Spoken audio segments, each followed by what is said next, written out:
Big boss లో. So అన్ని ఆటలు గేములు అయ్యే కాకుండా కొన్ని మన దేశానికి జరిగేవి కూడా మన ప్రజలకు కావాల్సినవి, మన యూత్కి కావాల్సినవి ఎంతో మంది ఉన్నారు కదా, అట్లాంటిది కూడా మెసేజ్ ఇస్తే బాగుంటుందని నా అభిప్రాయం. సో ఇప్పుడు కామన్ పీపుల్ యాడ్ చేయడం వల్ల టీఆర్పీ రేటింగ్ పెరగచ్చా పడిపోవచ్చా? కామన్ పీపుల్ యాడ్ చేయడం వల్ల టీఆర్పీ రేటింగ్ ఎందుకు పెరగదు? ఒక నార్మల్ పర్సన్ తీసుకో, ఎన్నో కష్టాలు పడ్డాన్ని చూసి తీసుకోండి. ఒకవేళ పెరిగితే పెరుగుద్ది, చెప్పలేము. అంత తెలిసిన వాళ్ళని తీసుకుంటే వాళ్ళ వల్ల పెరుగుద్దని నమ్మకం ఏంటి? అది కూడా కదా. మన గంగమ్మని పెట్టారు, పెరగలేదా? రాలేదా?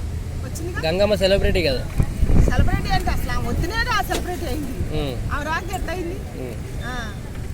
అట్ట పెడితే ఒకవేళ వచ్చేది రాంది తెలుస్తుంది అనమాట. సో మీరు ఏమంటారు? బిగ్ బాస్ అయితే అవసరం అంటారు? అయితే అవసరమే. బాగా నాగార్జున అంత బాగా పెట్టింది కానీ మంచి మంచి వాళ్ళని పెడితే బాగుంటుంది. మన దేశానికి కూడా మంచి మెసేజ్ ఇప్పియాలి ఈసారి. సరే.